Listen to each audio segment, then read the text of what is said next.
vino una entrega más de este tema, y nuestro pasaje central es Mateo capítulo 13, del versículo 31 al verso 32. Otra parábola les refirió diciendo: el reino de los cielos es semejante al grano de mostaza que un hombre tomó y sembró en su campo. Esta es la verdad la más pequeña de todas las semillas, pero cuando ha crecido es la mayor de las hortalizas y se hace árbol, de tal manera que vienen las aves del cielo y hacen nido en sus ramas. Padre, te pedimos en el nombre de Jesús tu sabiduría, tu entendimiento, tu dirección. Tu palabra, Señor, es nuestra vida. La fe viene por escucharla. Y hoy, Señor, nosotros queremos darle vía libre a la fe para que venga a través de tu palabra. Tú nos has dado una fe, Señor, que solamente puede ser acrecentada, o mejor, despertada desde nuestro espíritu por tu palabra. Tu bendito Espíritu, Señor, manifieste esa gloria, Señor, a través de la revelación de las Escrituras hoy. Te pedimos que tú nos guíes, nos orientes, nos enseñes, nos instruyas hoy, porque no es una palabra de hombre que queremos escuchar, sino tu bendito Espíritu, Señor, guiándonos y enseñándonos en esta ocasión, en el nombre de Jesús. Amén. El Señor dice, comparando el reino de los cielos, dice que es semejante a un grano de mostaza que un hombre tomó y sembró en su campo. El Padre Dios es quien ha tomado en sus manos el reino, el dominio, el gobierno de su autoridad y su potestad. La Biblia dice que el reino de Dios se revela por fe y para fe. En Romanos, el Evangelio de Dios se revela por fe y para fe. El reino de Dios, donde Dios gobierna, necesita ser revelado, y la Biblia dice que solamente se revela por fe, pero dice también para fe. Por fe y para fe. Significa que nadie ingresa a este reino sino por fe, pero también nadie permanece en él sino por la fe. Todo aquel que viene a ser parte del reino, la Biblia le llama el justo. Y como dice la Escritura, que el justo por la fe vivirá. Significa que nadie que sea considerado justo puede tener vida sin la fe. La fe es que le concede vida al justo para que pueda seguir siendo justo. Es imposible caminar en esta senda sin la fe de Dios. ¿Y por qué? Porque allí dice que alguien tomó esa semilla y la plantó en su campo.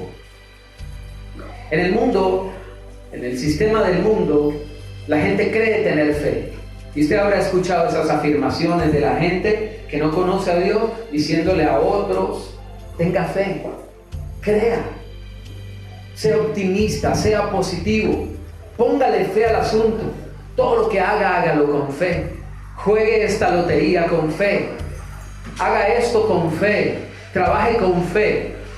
Pero es una fe sin fundamento, y una fe que no tiene fundamento, que no tiene origen, un lugar donde asentarse, no es verdadera fe. Eso podrá ser una creencia, podrá ser positivismo, pero no tiene un fundamento real. La Biblia dice que la fe viene por el oír la palabra de Dios. La fe viene por el oír la palabra de Dios. Significa que el único origen de la fe está en la palabra de Dios. El Señor dice también en Marcos: tened fe en Dios. Tened fe en Dios. Hemos venido diciendo que pertenecemos a un sistema de naturaleza espiritual en el que solamente nos podemos desenvolver en él de forma espiritual. Leímos en 2 Corintios capítulo 2 versículo 13 que hay que acomodar lo espiritual a lo espiritual. 2 Corintios 2:13, perdón, 1 Corintios 2:13, hay que acomodar lo espiritual a lo espiritual. Recuerde usted que hablábamos que somos entes físicos de naturaleza material, que somos influenciados por situaciones físicas que nos afectan. A nuestro alrededor tenemos elementos físicos que nos afectan, porque somos de naturaleza física. Pero no solamente somos de naturaleza física, sino de naturaleza espiritual. Y como somos de naturaleza física y elementos externos físicos nos afectan, como también somos de naturaleza espiritual, hay elementos espirituales que nos afectan. Y el conocimiento de esas situaciones espirituales que nos afectan estriba que podamos vivir en bendición y en bienestar, obteniendo todas las cosas que Dios quiere para nosotros. En Juan capítulo 3 se habla de un hombre llamado Nicodemo, y el Señor le dijo a él que nadie puede ver el reino de Dios si no nace de nuevo. Y luego en el versículo 5, está en el capítulo 3 de Juan, en el versículo 5 el Señor le dice: nadie puede entrar en el reino de Dios si no nace de nuevo. El nacer de nuevo habla de una renovación espiritual, de recibir el Espíritu de Dios en nuestras vidas para empezar a vivir el reino de Dios. Pero el Señor aclara: primero hay que verlo y después puedes estar en él. El que no nace de nuevo no puede ver el reino. El que no nace de nuevo no puede entrar en el reino. El nuevo nacimiento, esa regeneración espiritual que ocurre a nuestro interior, tiene dos aspectos importantes que tenemos que tener muy presentes. Primero, nos faculta para ver el reino, y por causa de que puedo ver el reino, entonces puedo entrar en él. Eso nos dice que nadie que no vea el reino puede entrar en él. ¿Y cómo nosotros vemos el reino? A través de la palabra. Ver el reino para entrar en él se puede resumir en este versículo. El Señor dijo que el pueblo de Dios se pierde porque le falta conocimiento. El conocimiento es tener los ojos abiertos, es tener la perspectiva divina, es poder ver lo que Dios ve y como Dios lo ve. Eso es estar en el reino de Dios con los ojos abiertos. La fe son ojos abiertos hacia lo espiritual, aunque muchas veces implique tenerlos cerrados a lo físico, porque la fe es la certeza de lo que se espera, pero ¿qué más? ¿La convicción de qué? ¿De lo que qué? Diga conmigo: no se ve. Fe es ojos abiertos a lo espiritual que tal vez no se vea en lo físico. Ver para entrar. El conocimiento nos permite ver, nos da acceso a una información a la que si no pudiéramos tenerlo con antelación no podíamos ingresar a ella. Por eso decía que tenemos que conocer las leyes espirituales para que una vez las conozcamos, las veamos, podamos hacer que éstas funcionen a nuestro favor, como la ley de la siembra y la cosecha. Hay quienes piensan que la ley espiritual de la siembra y la cosecha no es buena, porque dicen: ¿cómo va a ser bueno si tú siembras una sola semilla? Si tú siembras una pepa de mango, sale un arbolito que te da ¿cuántos mangos?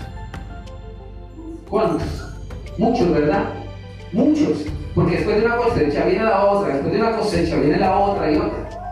Entonces, una sola semilla produce muchos frutos. Y alguien dirá: ¿pero qué malo eso? Porque si tú haces algo malo, imagínate los resultados, las consecuencias. Pero ¿por qué no pensar, y esa es la perspectiva correcta? Entonces, si yo hacer lo malo, no va a haber consecuencias negativas. Pero si empiezo a hacer lo bueno, la cosecha es igual, fructífera y en multiplicación. Por eso le decía que en el conocimiento está la bendición. Conocer las leyes espirituales que nos influencian, es un beneficio y una bendición. El pueblo se pierde porque le falta conocimiento. Y perderse significa extraviarse, es decir, no llegar al destino. No es suficiente con conocer el destino a donde quisiéramos llegar. Es necesario conocer el punto de partida. Porque si no estás en el punto de partida correcto y adecuado, eso no te garantiza. O te garantiza por lo menos que no va a llegar al destino correcto. Un ejemplo sencillo: si tú quieres llegar a determinado lugar en el norte y tú vas a optar por tomar una ruta de bus que te lleva hasta allá, pero no estás en el sector donde la ruta pasa, ¿cómo vas a llegar? Hay que saber dónde se encuentra para entonces poder llegar a donde queremos llegar. Eso es importantísimo. ¿Por qué? Porque el mundo tiene una fe que no es la fe de Dios. Es una creencia que no es la creencia de Dios. La fe del mundo no tiene fundamento. La fe de Dios dice que la fe viene por el oír la palabra. Usted ha escuchado a gente que dice, yo creo en Dios a mi manera. Usted lo ha escuchado, ¿verdad? Yo creo en Dios a mi manera. Pero la Biblia dice, el que cree en mí, Juan 7:37 al 39, el que cree en mí como dice la Escritura, no es como uno quiere. Dios ha establecido una manera, porque en su reino se hacen las cosas como Él lo ha establecido. Cualquier persona que diga, yo creo en Dios a mi manera, jamás verá algo de parte de Dios, porque su prepotencia, su altivez, su soberbia le impedirá obrar a Dios. Porque decir yo creo en Dios a mi manera significa yo voy a pasar por encima de todo lo que Dios ha establecido para creer en Él y decido creer como a mí me parece. Dios no obra así, porque debemos ser nosotros los que estemos sujetos a los preceptos de Dios y no Dios a la manera como yo quiero establecer que se debe creer en Él. ¿Me hago entender? Por eso el punto de partida es tan importante para tener definido el punto de llegada. Todos queremos el punto de llegada a la bendición, pero no todos estiman que la única forma de llegar a ese punto de destino es estar justo en el lugar correcto como punto de inicio. La fe correcta es la única que nos va a llevar al destino de bendición. Todo lo que Dios nos ha prometido solamente se logra obtener a través de comenzar en la fe correcta. Yo no puedo decir yo creo en Dios a mi manera y voy a esperar recibir de Dios todo lo que Él me ha prometido. Todo lo que Dios me ha prometido, ese es un destino que solamente puedo acceder a Él desde el origen donde Dios me ha dicho que debo estar, en la fe correcta. En la fe correcta. Por eso estamos hablando del sistema de Dios. Tenemos que saber dónde estamos para saber qué rumbo tomar. Si estoy en la fe incorrecta, tengo entonces que conocer el punto de origen y decir sensatamente, este punto de origen de una fe incorrecta, emocional o tradicional del mundo, no me va a llevar al destino. Es preciso conocer el punto de origen. Yo no le puedo decir a una persona que está al borde de un precipicio, vamos, sigue adelante, no te detengas, avanza. Porque si está al borde del precipicio, ¿qué va a pasar? ¿Ok? Si alguien está al borde de un precipicio y conozco que ese es su punto de origen, lo que le tengo que decir es, detente y date la vuelta. El punto de origen es importante. Quien esté al borde de un precipicio y le está dando la cara al precipicio está en la fe incorrecta, jamás va a llegar a lograr algo de parte de Dios. El punto de origen es importante, entonces tiene que convertir su camino para entonces llegar al destino adecuado. Por eso es importante ese pasaje cuando dice que la semilla un hombre la tomó, está en la mano de Dios. Si alguien quiere lograr algo de parte de Dios, tiene que tomar la semilla que está en la mano de Dios. No tome la fe mística, la fe del mundo, la creencia del mundo, que habla del universo, de las energías, de ser positivo. Usted podrá ir a 1000, capacitaciones de programación neurolingüística, de inteligencia emocional, de todas las áreas de conocimiento, y podrá obtener algunas cosas, pero siempre puede ser el dueño del mundo incluso, pero si no ha partido de la fe de Dios, que es la que trae riquezas, la bendición es la que trae riquezas sin añadir tristeza con ella. Si usted no parte de la fe correcta, tendrá todas las cosas del mundo si quiere, pero estará completamente vacío. Y el hombre que más vacío está es aquel que solo está lleno de sí mismo. Pero aquel que está lleno de Dios estará pleno, completo. Y sabrá que lo demás son solo añadiduras, porque ya se siente completo. Lo demás son solo añadiduras, son elementos que se requieren aquí para la existencia, pero nada más. Pero la gente que está afuera entiende que eso es lo que necesita para llenar su corazón y su alma y poder ser feliz. No es así, ¿verdad? No es así. Hay que partir del punto correcto, y el punto de inicio es la fe de Dios. Pero ¿qué dice? Esa semilla la planta en su campo. Esa fe no funciona en otro lado, porque la fe de Dios tiene un origen santo para un destino santo, un propósito santo. Y por eso en alguna oportunidad, y no me retracto, antes me reafirmo, le he dicho que la fe no es para cosas materiales. ¿Qué? Usted no habrá escuchado eso en ninguna parte. La fe es para buscar el reino de Dios. Y el reino de Dios trae consigo añadiduras. La Biblia dice que si usted encuentra el reino, le promete las añadiduras y están aseguradas. Cuando Salomón pidió sabiduría, Dios le dijo, no le dijo así, no, pero lo estoy parafraseando, le dijo, neto, tome sabiduría y tenga riqueza. ¿Me hago entender? Pero va y Salomón pide no sabiduría, sino riqueza. La historia hubiese sido diferente. El Señor jamás dice busquen las riquezas. El Señor dice busquen el reino de Dios y su justicia. Y ya hablamos de la justicia en el mensaje pasado. Búsquenlo en YouTube. El sistema divino 3 y el sistema divino 4. Ahí aparece. Esta ya es la quinta entrega.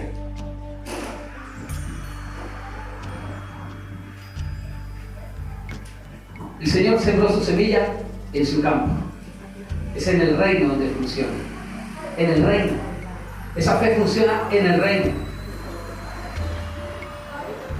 La gente piensa, y siempre lo he dicho así, que la fe no es la fuerza que robustece nuestras ambiciones, sino el poder para deponerlas. Cuando tú puedes empezar a soltar lo que hay en tu mano, entonces Dios empezará a soltar lo que hay en la de él.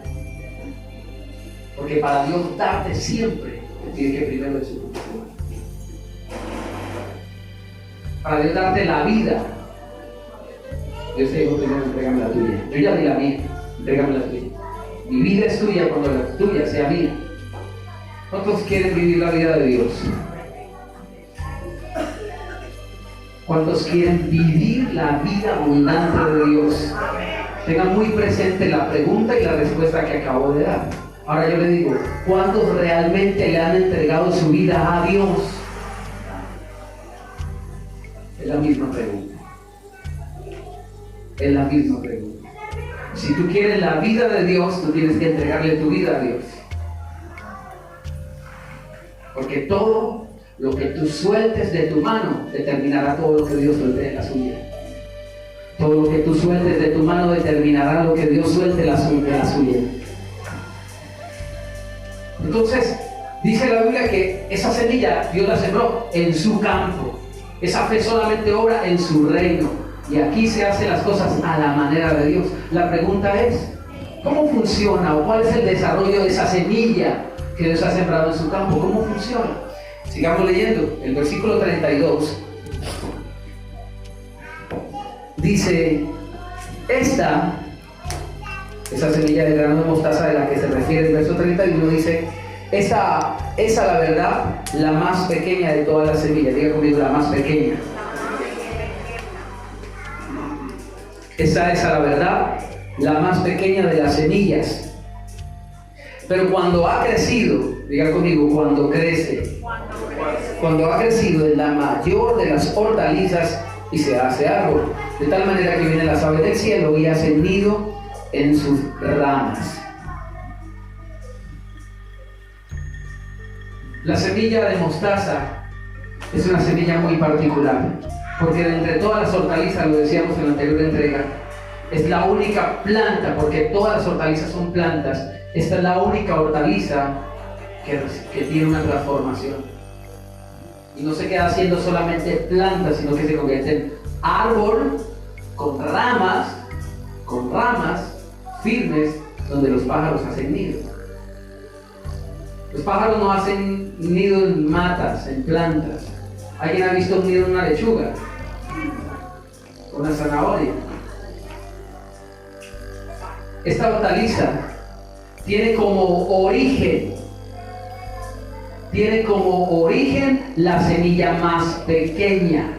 Diga conmigo, su origen fue muy pequeño, pero cuando crece, se hace la mayor de las hortalizas.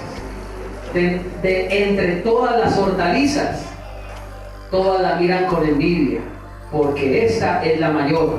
Pero llega un momento como para acabar de romper el saco de la envidia de las demás hortalizas, Porque llega un momento donde la hortaliza dice, ahora empezaré a hacer un árbol. Porque en el campo de Dios ocurren transformaciones únicas. ¿Sí? Y la gente de ti verá un cualquiera, una hortaliza más. Pero Dios está viendo de ti un árbol que va a dar albergue y va a cobijar la bendición de Dios para muchos, para multitudes. ¿Qué dice allí? Génesis 17:6.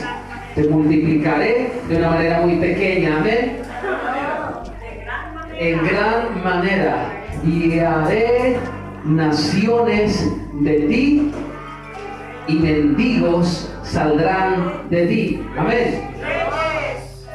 Y haré naciones de ti, y reyes saldrán de ti. ¿Cuánta gente quiere Dios que influencies? ¿Cuánta gente? Naciones enteras. Te multiplicaré de tal manera que llegues a las naciones para hacer bendición. La gloria de Dios será vista sobre ti. Pero tienes que cumplir el proceso. Dejar de ser una pequeña semilla y convertirte en una hortaliza y después en un árbol. No te quejes por el proceso que estás pasando, porque Dios se está formando en un árbol, y los árboles más grandes y más altos son los que raíces más profundas tienen. Dios te está haciendo coger raíz, fundamento y firmeza, porque te está teniendo, o nos está trayendo en un proceso de crecimiento interior para que puedas sostener y albergar a muchos. Algunas personas dicen, pero yo no siento que mi vida sea de impacto y de bendición. Claro, es que nunca vas a encontrar un pajarito haciendo nido en una planta o en un brotecito, pero hacia allá vas y tienes que creer que es así. Por eso Dios dice, mira, el reino se asemeja a esto. Tienes que aprender que tu fe sea como la de la semilla de mostaza, y no se refiere a lo pequeña, sino que tiene un proceso tan extraordinario que puede resultar inverosímil o una locura para muchos, porque ¿cómo es posible que la más pequeña de las semillas produzca la más grande de las hortalizas, y al punto que ésta se sale de lo que está establecido para convertirse en un árbol?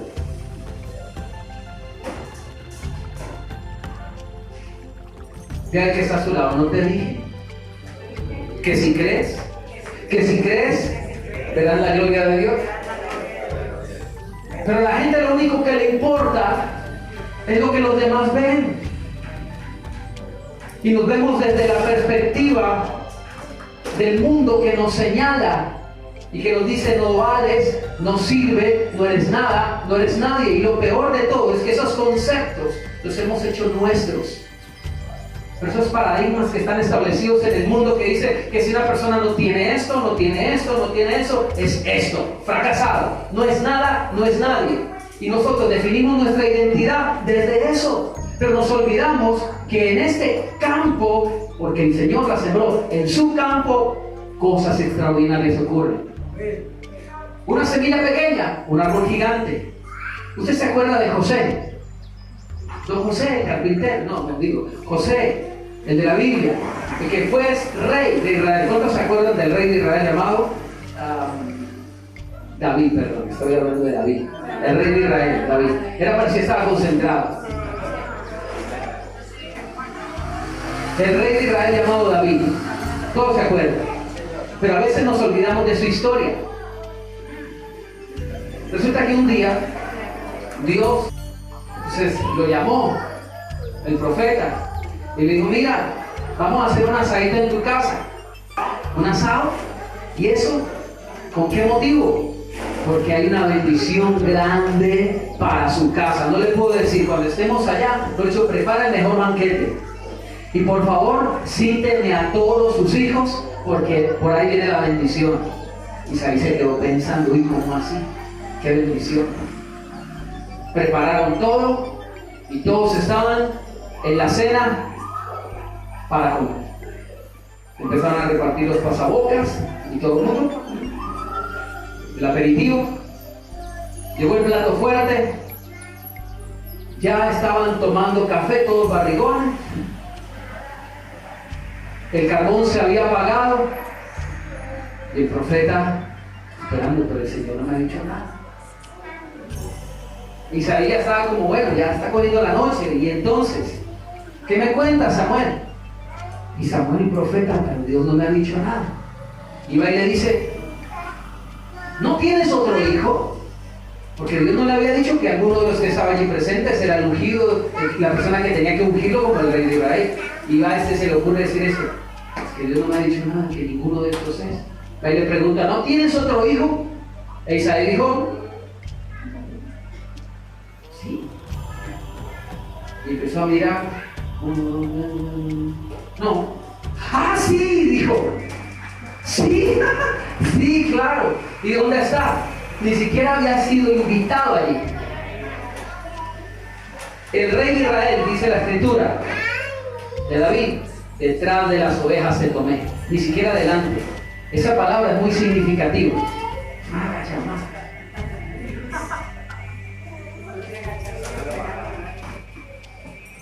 Ni siquiera delante de las ovejas. Porque ahí mismo le llaman, mándalo a llamar.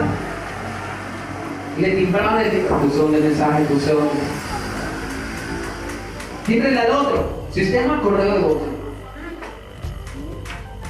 Y mandaron por él, mándalo a traer. Pues ahí. ¿Y este qué? Ni siquiera contaba dentro de las invitaciones familiares. Era un pálido, desterrado. Alguien que para el papá había perdido hasta su apellido y la dignidad y el honor de estar sentado a la mesa en cualquier invitación. Era un don nadie. Pero para Dios, no. Y cuando lo mandaron a traer, llegaron los hermanos buscando entre las ovejas. ¿Qué llaman, hermano? Fulano, que cuida acá, ¿dónde está? Y empezaron a abrirse camino en medio de las ovejas. Detrás estaba por allá. ¿Cómo es que se llama? Fíjate que le estoy buscando en el teléfono, los contactos. Lo tengo como mi hermano. ¿Cómo le llamarás? ¡Mi hermano! Bravo apareció. ¡Oye! ¿Qué hubo? Vea que mi papá lo necesita. Y hablan así, mamá. Vea que mi papá lo necesita. Y eso, yo no sé. Se montaba en su camioneta, allá lo esperamos. Claro, la camioneta era nueva. Ese olor delicioso, cuero nuevo. ¿Y era que olía? A pura oveja. ¿Cómo llegaría? No sé. Pues estaba tarde. Ya la ruta ya no pasaba. El mío ya no pasaba. Cuando llegó, he aquí el ungido del Señor. Todo el mundo quedó. Todas las hortalizas dijeron, ¿qué? ¿Un árbol? Si todos éramos hortalizas, ¿y a qué horas? Porque todo el mundo se ve desde un concepto equivocado que por nada del mundo tienes que verte tú así. Tienes que verte como Dios te ve. ¿Cómo te ves tú? ¿Cómo te ves? Mira que estás a tu lado. Dios te ve. ¿Y tú? ¿Cómo te ves? ¿Y tú cómo te ves?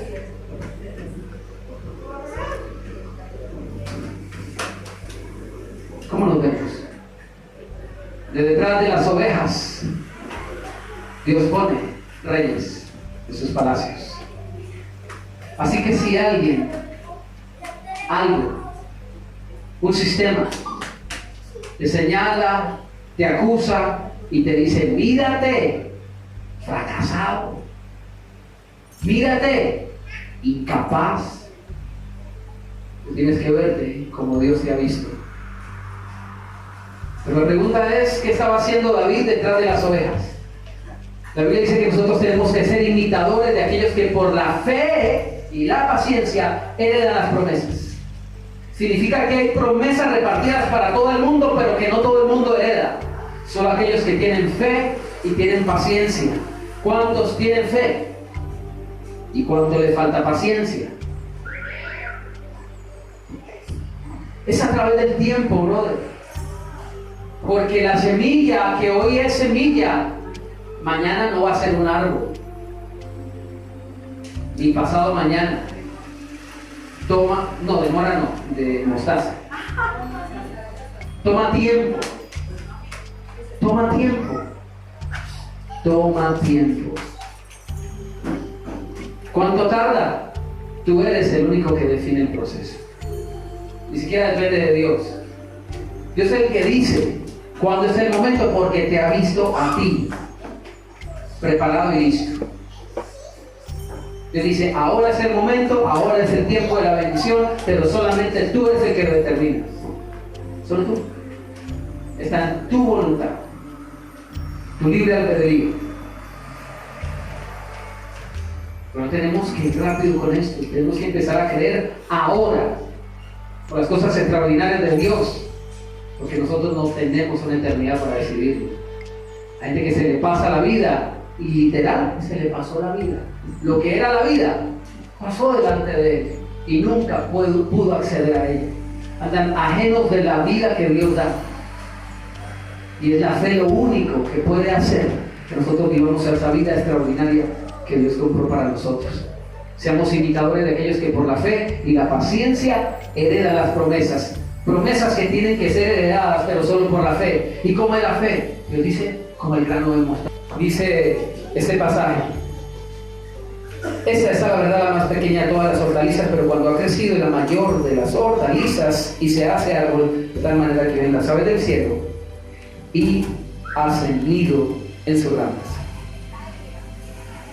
Este pasaje, al igual que Mateo capítulo 17, acompáñenme por favor a Mateo capítulo 17.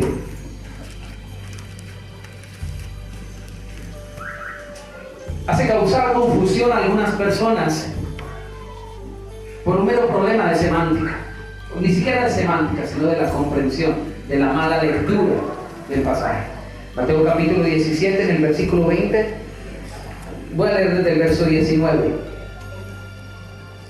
Se acercaron entonces los discípulos a Jesús y le preguntaron aparte: ¿por qué nosotros no pudimos echarlo fuera? Diga conmigo, los discípulos preguntaron al Señor: ¿por qué no pudimos? ¿Por qué no pudimos? Atención ahí. Se acercaron al Señor aparte y le dijeron: ¿por qué nosotros no pudimos echarlo fuera? Jesús les dijo: por su poca fe. Por su poca fe.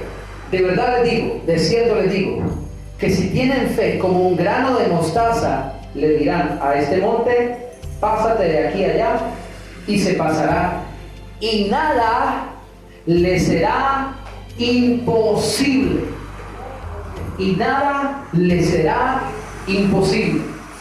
En esos dos pasajes hay un factor común, un elemento que tiene relación entre sí. En Mateo capítulo 13 dice que es la semilla de la mostaza es la más pequeña de todas las semillas, la más pequeña.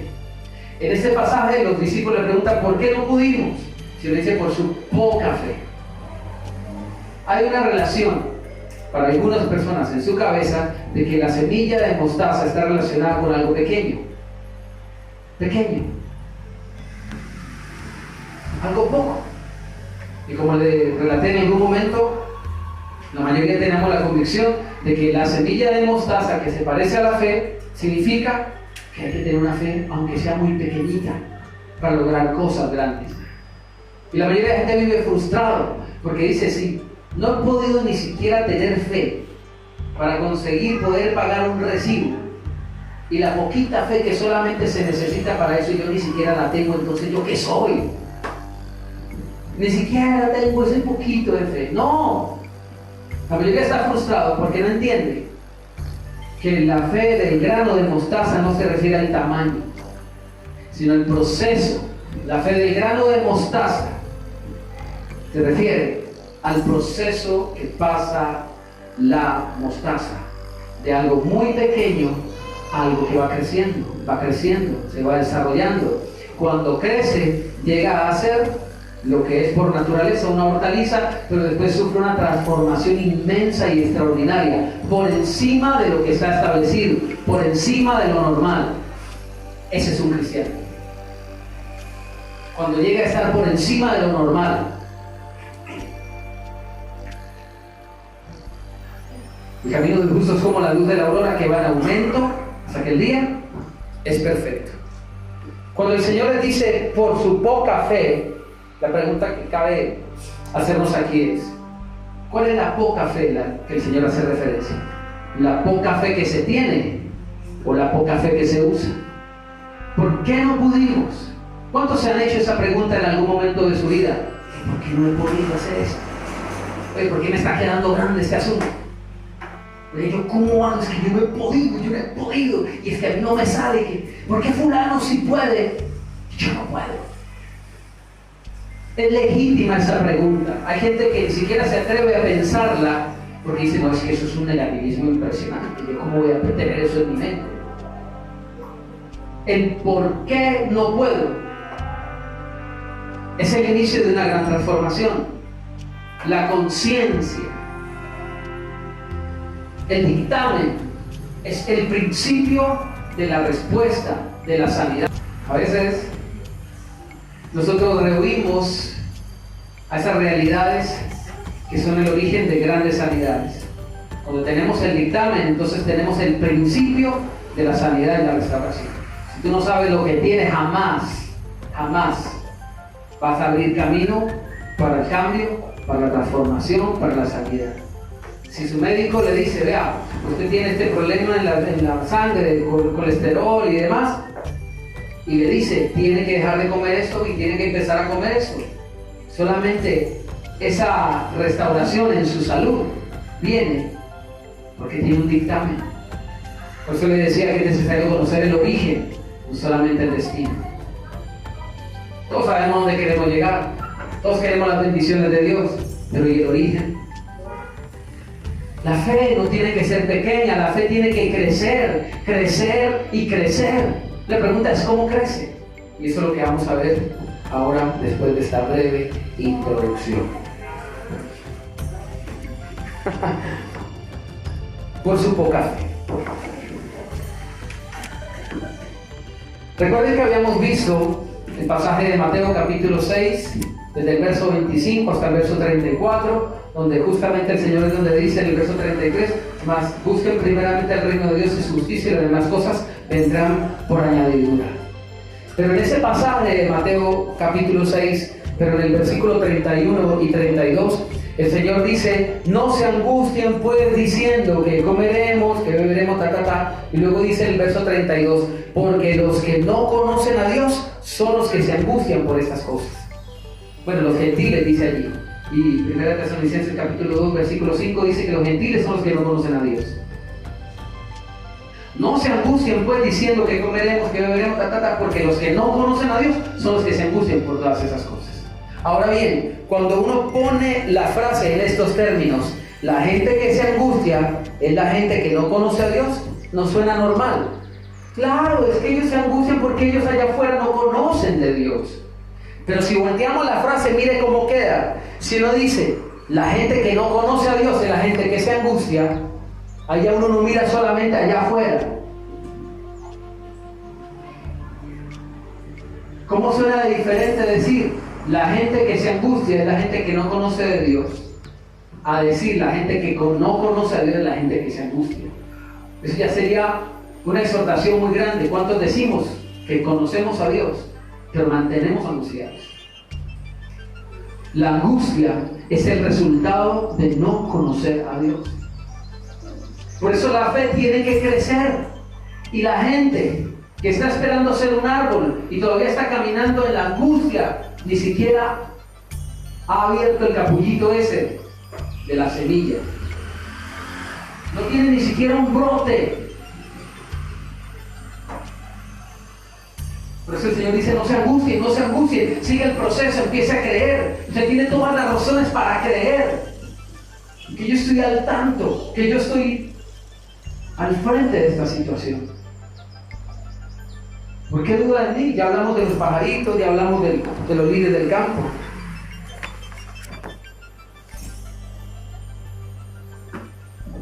Es por eso, cuando tú conoces a Dios y no te angustias, es por eso que la Biblia dice que la fe viene por el oír. Escuche, por eso es que la Biblia dice que la fe viene por el oír la palabra. ¿Por qué? Porque cuando tú oyes la palabra, adquieres un conocimiento de Dios, Cuando tú oyes la palabra, adquieres un conocimiento de Dios que te va a impedir no tener fe.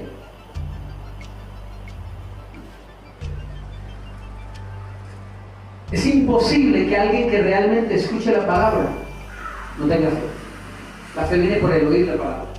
Debería ser así. Lo que pasa es que nosotros puede más la angustia. ¿Y a quién le prestamos el oído? Porque decidimos prestarle nuestro oído más al mundo, al diablo, que a nuestro Dios que nos está hablando. Cuando la Biblia dice que la fe viene por el oír la palabra, es porque cuando oyes la palabra tienes un conocimiento de Dios que te va a impedir no tener fe. ¿Por qué? Porque cuando tú conoces a Dios, sabes de lo que es capaz. Voy a colocar un ejemplo. Suponga que van a hacer un trabajo aquí al frente de la casa, de la calle, y hay muchos tubos allí porque van a cambiar la tubería. Digamos que un tubo de esos puede pesar 300 kilos. Puede ser, ¿cierto? Un tubo de 300 kilos. Y resulta que hay unos niños que están jugando allí y los tubos están cuñados, pues unos bloques de madera que se están cuñando. Y los niños empiezan a mover eso y de repente uno de esos tubos se viene sobre un niño, sobre un bebé. Y lo aprisiona. Y sale el vecino, que es un tipo grandulón, de 2,20 metros, y sale corriendo el muchacho y con una mano coge a un niño y con la otra levanta el tubo y lo saca de allí. Y como, ¿qué? Llevando 300 kilos con una mano. Lo viste actuar, lo conoces. Cuando te vayas a trastear, tú ya sabes a quién llamar para que te baje la nevera. Porque lo viste obrar. Cuando escuchas la palabra, conoces a Dios. ¿Me hago entender? Obtienes una información de Dios que te hace imposible no tener fe. Cuando sabes de lo que Dios es capaz, entonces, ¿por qué dudar de lo que Él te ha mostrado que es capaz de hacer? Si lo conoces, confías plenamente. Nosotros tenemos fe por lo que conocemos del Señor. Escúcheme lo que voy a decir. Nosotros tenemos fe por lo que conocemos del Señor, porque la fe viene por el oír de la palabra.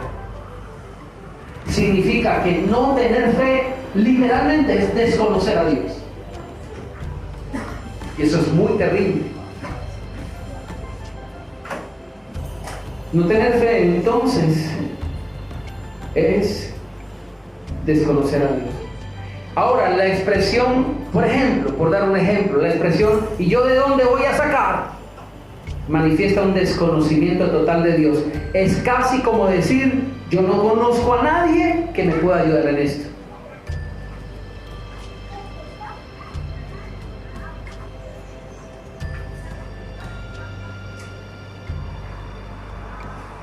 El Señor dice, la fe como un grano de mostaza. Que crezca su conocimiento de mí, para que me pueda ver actuar, para que en todo el obrar mío descrito en la palabra, cuando usted esté en una situación semejante, me pueda llamar y me verá actuar de nuevo, porque Dios es el mismo ayer, hoy y por los siglos. Diga conmigo, la fe tiene que crecer. Voy a dar rápidamente esos pasajes para ir concluyendo. Segunda de Tesalonicenses capítulo 1. Segunda de Tesalonicenses capítulo 1 versículo 3. Segunda de Tesalonicenses capítulo 1 versículo 3. Marcos capítulo 4 verso 31 y 32. Marcos capítulo 4 verso 31 y verso 32. Y Colosenses capítulo 1 versículo 3 al 6. Colosenses capítulo 1 versículo 3 al 6. Diga conmigo, la fe tiene que crecer. Leo el primer pasaje, segunda de Tesalonicenses capítulo 1 verso 3. Dice así: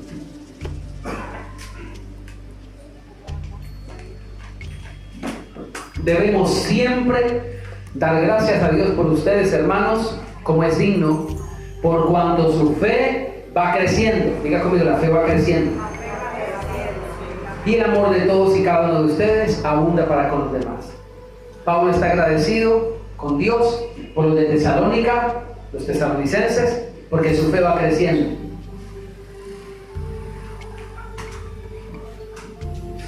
Cuando la fe va creciendo, el Señor dijo en Marcos, en Mateo 17, dice, nada le será imposible. Cuando la fe va creciendo en tu vida, entonces en tu vida los imposibles van decreciendo. Indirectamente, proporcional. Indirectamente proporcional. Cuando crece la fe, decrecen los imposibles. Marcos capítulo 4, verso 31 al 32.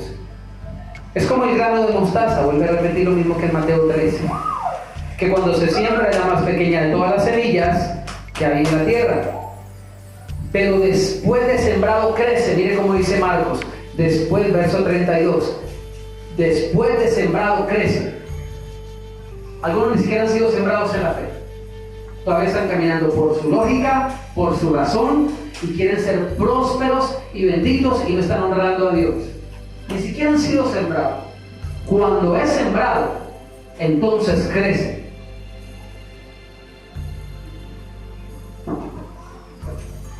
Y se hace la mayor de todas las hortalizas y echa grandes ramas de tal manera que las aves del cielo pueden morar bajo su sombra. Pero después de sembrado, crece. La fe crece. Y el último pasaje de Colosenses capítulo 1, verso 3 al 6 dice: siempre que oramos por ustedes, damos gracias a Dios Padre de nuestro Señor Jesucristo, pues hemos oído de su fe en Cristo. Diga conmigo, la fe en Cristo. La fe en Cristo Jesús y el amor que tienen hacia los santos a causa de la esperanza que les está guardada en los cielos. De esta esperanza ya han oído por la palabra verdadera del Evangelio. Diga conmigo, la palabra verdadera, que ha llegado hasta ustedes, así como a todo el mundo, y lleva fruto y crece. Lleva fruto y crece también en ustedes desde el día en que la oyeron y conocieron la gracia de Dios en verdad. Este pasaje enfatiza muchísimo sobre la palabra verdadera del Evangelio. Y luego dice, la gracia de Dios en verdad. Cuando la palabra no es genuina, de igual forma la fe tampoco lo será. Por eso hay gente que anda teniendo fe para cosas que no son. La fe es para buscar el reino. Y escúcheme y se lo recuerdo, cuando encuentra el reino, encuentra todo lo demás, entiendan. Las añadiduras son añadiduras, son añadiduras, son añadiduras. Dios no quiere volver materialistas, sino espirituales. Él decía, ahí dice en Apocalipsis, yo soy rico, dice, tú dices, yo te voy a recitar, tú dices, yo soy rico, me he enriquecido y de nada tengo necesidad. No hay ningún problema con eso recitarlo, ok, son declaraciones de fe, en otro momento lo veremos. No hay problema con eso, no quiero que me malentiendan. Pero allí dice el Señor, tú dices, yo soy rico, me he enriquecido y de nada tengo necesidad, pero no sabes que eres miserable, pobre, ciego y estás desnudo. Yo te aconsejo pues que compres oro refinado en fuego y colirio para que veas. Porque peor que estar mal es estarlo y no saberlo. Porque cómo encuentran la solución, cómo se convierten. Ellos pensaban que estaban bien, era una iglesia, por Dios santo. Y ellos decían, yo soy rico, yo de nada tengo necesidad. ¿Eso no es bueno? Dígamelo, ¿no es bueno eso? De nada tener necesidad. Eso es bueno, no tener necesidad de nada. Usted escucha la canción, qué bueno es esto, para comer con esto, comete bueno esto con esto.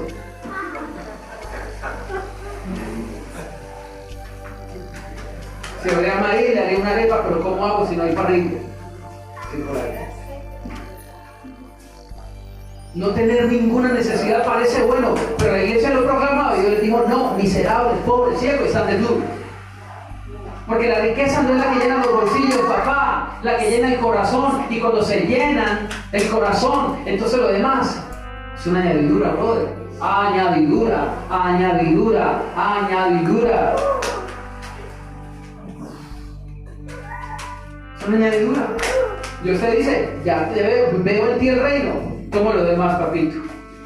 eres un Salomón que me está pidiendo sabiduría. Contento estoy por lo que me pediste, te voy a dar, porque así dice literal el pasaje, lo que no me pediste.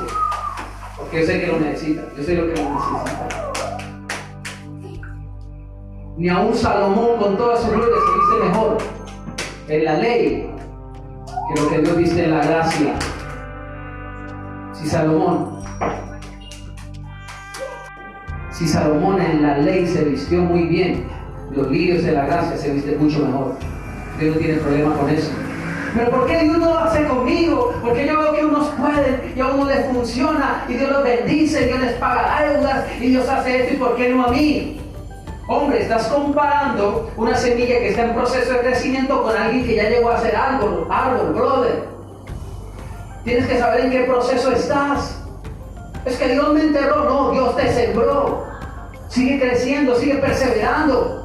Tenemos que ser de aquellos que por la fe y la paciencia heredan las promesas. Los demás ya la están heredando. Tú no pierdas la fe, imítalos. No mires lo que ellos están recibiendo ahora, mira lo que ellos hicieron antes de ahora, para que sigas creyendo y sigas perseverando. Algunas personas están robándole a Dios porque se cansaron y dicen, lo que estoy haciendo es perder dinero. Así que dejó de creerle a Dios. Porque no, que andar creyendo a Dios, un Dios quién sabe por allá a trillones de kilómetros donde esté, que está ignorante de mi propio camino, y yo lo puedo lograr. Yo un poco de gente que ni siquiera conoce a Dios y las camionetotas. Y uno andando en dos fiestas.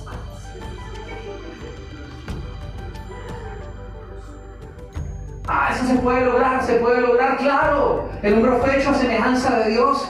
Cuando Dios vio que el hombre quería construir la estatua de la torre de Babel, ahí en la 47, la torre de Babel, Dios dijo, el hombre es como un solo pueblo. Se ha propuesto hacer algo y lo logrará. Así es el hombre. Cuando el hombre se propone hacer algo, lo logra. Hay gente que ni siquiera en el mundo se lo propone. Si usted se propone algo, aunque sea en el mundo, lo va a lograr. Pero déjeme decir una cosa: ¿de qué le sirve ganar el mundo y perder su alma, brother? ¿Y qué le sirve? No se trata de eso. Dios quiere darte la salvación del alma y llenarte los bolsillos. No sé cuál sea su problema de pensar así. Allá usted en su proceso. Pero la Biblia dice que el Señor no escatimó ni siquiera a su propio Hijo, sino que lo entregó por todos nosotros. ¿Cómo nos dará juntamente con Él? Juntamente con Él. Hay gente que lo quiere sacar a toda costa. Es que el universo se encargará. El universo es inteligente entonces. Claro, por ahí se habla del diseño inteligente, pero detrás de todo diseño inteligente hay una mente inteligente. Lo que pasa es que la gente quiere creer en todo, en todas las energías, en el universo, y sacar como de lugar a toda costa a Dios, que es el que creó esas cosas. Gracias al universo, gracias a la vida que me ha dado tanto. Porque queremos sonar buenos, pero somos rebeldes. Porque no conocemos el origen realmente de todo lo bueno. Dios es el origen de todo lo bueno. No se equivoque. Todo lo bueno viene de parte de Dios. Y si el proceso que estás viviendo tú lo consideras malo, es porque no has conocido a Dios. Todas las cosas a los que lo amamos nos ayudan a bien. Así que coopera con el plan de Dios. ¿Qué cree que hubiera pasado si David hubiese estado por allá detrás de las ovejas agarrando las patadas? Esto que me tocó a mi hija comía tan buena, yo estoy aguantando. Ellos allá en semejante asado tan rico y yo aquí asado, oliendo a ovejas, esto tan horrible. ¿Usted cree que hubiera sido escogido él? No. Mira que está a su lado, como ñoñi. Para llegar a estas bendiciones no hay atajo. Todos, absolutamente todos han pasado por ese proceso, y si quieres llegar allá, no te puedes saltar ninguno de los pasos. Tienes que empezar primero por tomar la fe del grano de mostaza. Muy pequeño empieza. Así que no permitas que nadie te señale por lo pequeño que eres ahora. Cuando las demás hortalizas hagan burla de ti, tú ni los humilles ni les digas nada, sencillamente háblate a ti mismo. Yo sé que soy un árbol, el mayor, y sobre mis ramas vendrán muchos a posarse. Y les daré descanso, les daré bendición. Les daré bendición. Mi familia vendrá y me buscará, porque yo no seré los que vaya a pedir prestado, sino que ellos me pedirán a mí prestado. Yo seré cabeza y no cola. Mira el que está a su lado, solo serás cabeza. No le dije que diga cabezón ni nada de eso, sino cabeza espiritualmente. Serás cabeza.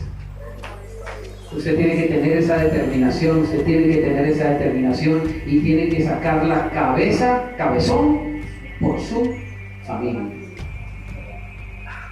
Tiene que hacerlo. Alguien tiene que romper esa línea de maldición de su familia. Hasta aquí, la línea genealógica que me sucedió. Ahora empieza la generación de los hijos benditos de Dios, los hijos prósperos de Dios. Que cuando mis nietos hablen de mí, hablen como la historia habla de un personaje que se llamó, por ejemplo, un Henry Ford.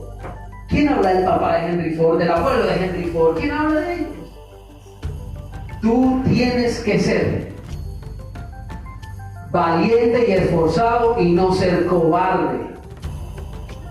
Y vivir este proceso como tiene que ser vivido. Empieza a obedecer a Dios.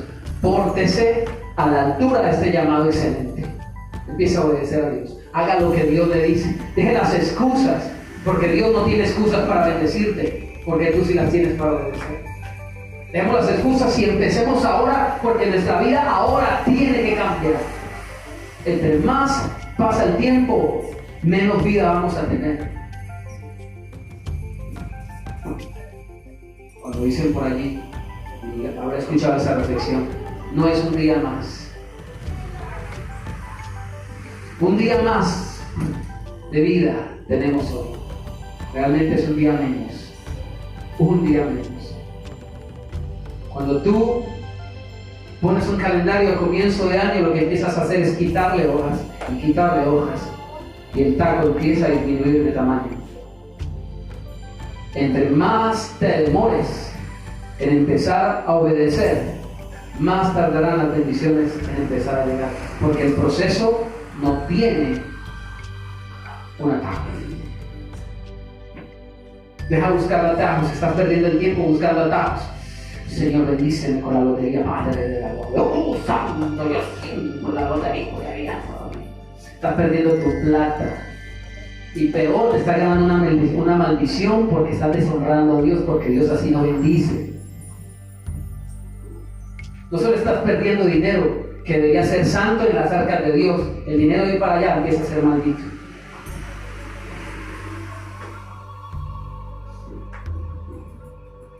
¿Cómo podemos ser benditos si no hacemos lo que Dios nos pide? Estamos creyendo más al sistema del mundo. Por eso se dice en Malaquías 3:9, malditos con toda maldición. El verso 10 dice, seremos benditos con toda bendición. Bueno, literalmente no lo dice así, pero Dios dice, abriré las ventanas de los cielos. Derramaré sobre ustedes bendición hasta que sobreabunde sobre ustedes. Señor, y si estoy aquí, ahí le va a poner bendición. Y si me pongo acá, ahí, porque donde usted esté lo va a bendecir. El problema no es que yo donde estoy como que no es. No es el problema donde tú estás, sino que está sobre ti. La bendición del Señor la que enriquece. Yo le decía en el mensaje pasado, no es el trabajo. Los pajaritos no trabajan, los lirios no trabajan y Dios los bendice. No nos van a decir a nosotros que sí trabajamos. La bendición está en el trabajo. La bendición está en la bendición, en el favor. Y alguien que está a su lado, cartas, capullo. Ahora sí, vamos a introducirnos en el mensaje para comenzar. Después de esta breve introducción, no vamos a dejarlo hasta ahí. En la siguiente entrega hablemos del desarrollo de la fe. Cómo se desarrolla la fe, cómo crece la fe. Y vamos a ahondar y profundizar en esto que ya he proclamado muchas veces al final. Llegaremos en la siguiente entrega, cuando le dijeron al Señor, ¿por qué no pudimos? ¿Por qué no se puede? ¿Por qué vemos que hay tanta imposibilidad en nuestras vidas? ¿Por qué no he podido salir de esto? ¿Por qué no he podido adelantar este proyecto? ¿Por qué no he podido? ¿Por qué? Eso tiene respuesta en la palabra. Y lo vimos ahora por su poca fe. Pero hay que estar claros en esto, en la poca fe que se tiene o en la poca fe que se usa. Y veremos qué significa cuando la Biblia nos habla del espíritu de fe. ¿Quiere usted conocer esto? No se pierda entonces la próxima celebración, en la siguiente entrega. Padre Dios, queremos darte gracias, Señor, por esta enseñanza, esta instrucción bendita que nos has entregado, que nos has otorgado. Lámpara es a mis pies tu palabra y lumbrera mi camino. No se necesita una lámpara a menos que se necesite salir de la oscuridad. En medio de la oscuridad, Dios promete quitarla de nuestro camino, poniendo una palabra delante de nosotros que nos instruye, que nos dé la claridad suficiente para poder caminar en la senda. Gracias, Señor, por tu bendita palabra. Gracias, Señor, porque tu palabra tiene el poder de transformar nuestra historia, nuestra vida, como tú lo hiciste cuando creaste todo en medio del caos, de la oscuridad, del desorden. Como dice tu palabra, que la tierra estaba desordenada y vacía. En medio del desorden y en medio del vacío, Dios introduce una palabra para traer una creación excepcional. Y eso mismo está haciendo Dios contigo en esta ocasión, en esta oportunidad. Esta palabra tiene el poder de cambiar tu destino, tu vacío y tu desorden espiritual. Esta palabra ha vivido tu vida de parte de Dios para revolucionar tu vida y para que nunca seas el mismo, sino que seas la persona que Dios diseñó.